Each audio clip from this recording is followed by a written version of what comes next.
Good morning, darling. Wait, don't panic, stop moving, you're alright. You're in your bed, I'm not here to hurt you. I know you don't know who I am, but you don't have to worry. Now, I just want you to know that it works.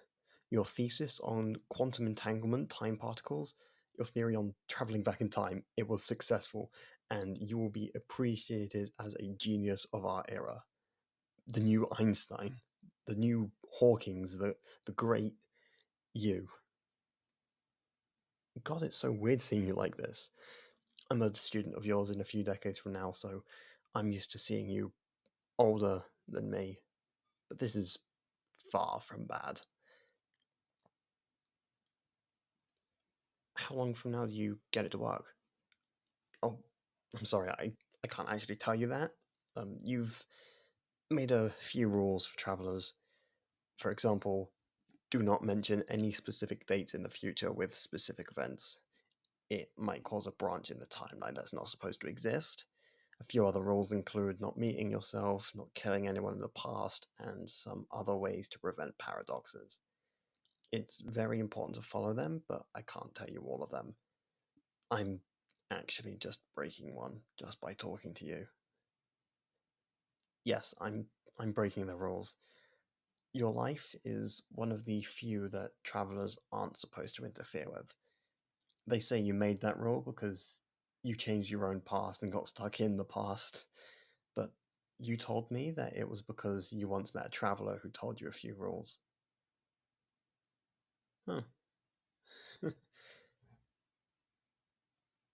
might have been my professor, but it was a bit more than that for me.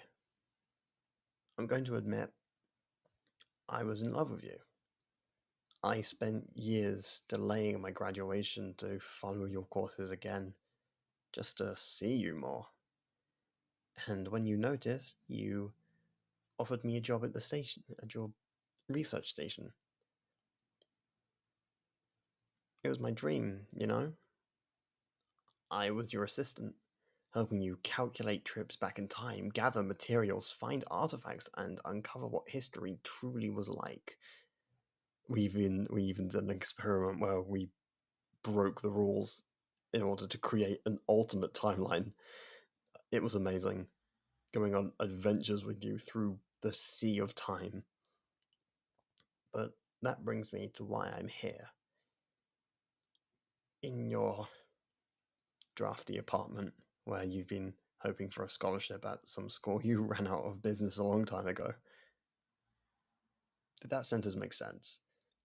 The present talking to the past, or in your case, the future, can sometimes be a little bit strange. My yesterday is years away for you, but your tomorrow is decades ago for me. I'm pretty sure I wasn't even born yet at this date. Do you have a calendar? I can check. Okay, 5 days from now I'll be born. Seems like we've got nearly a week then. A week for what? Well, my dear, that one is easy to answer. A week to make your life so much better than it ever was before. I've bought the equivalent of several $1 million in value in order to pay your expenses. And the next 5 days, we are going to spend as much of it as needed to make your life better. First up is a house. The great genius of our age can't be expected to stay in a drafty apartment on the 14th floor when you're scared of heights. Yeah, I know that about you. Remember, I have known you for years already, you just haven't met me before. Now, the money I bought won't be enough to pay your expense for the invention, but I'm sure that it will buy you enough time and comfort to create your thesis. And from there, all you need is the right investor. I can't tell you what company it is, but it will be a big one. Remember to read the contract fully, those businessmen are tricky. You always used to say that you wouldn't have taken a deal from a different company if you had read the fine print. Why am I doing this all for you? Well, it's because you're my idol. You're amazing. and the greatest mind of the next century. All that, and I'm in love with you. I've loved you for years, but you will think that you're too old for me and don't want to feel like you're taking advantage of me. So I decided to return back in time to the day that we're exactly the same age as each other. At this moment, the difference should be less than a month. And if we're the same age, nothing stops me from loving you, right? Yeah. You you don't know me. That's right. That's the only problem. Which is why I bought you the money. I'm going to make your life better, as I said, but for the next 5 days, I'll also be taking you on dates every night. I checked, and your schedule is free for the next 5 days. There's nothing stopping you from enjoying yourself to the fullest, and there's nothing stopping me from seducing you as much as I possibly can. Yeah, seducing you.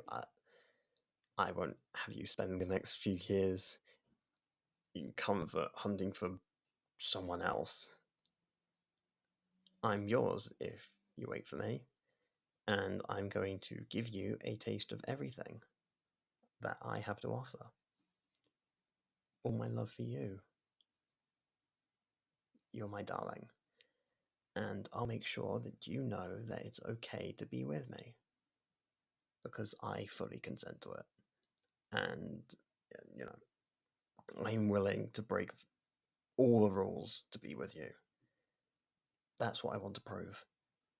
And if I prove that, maybe you'll be willing to love me back later in your life,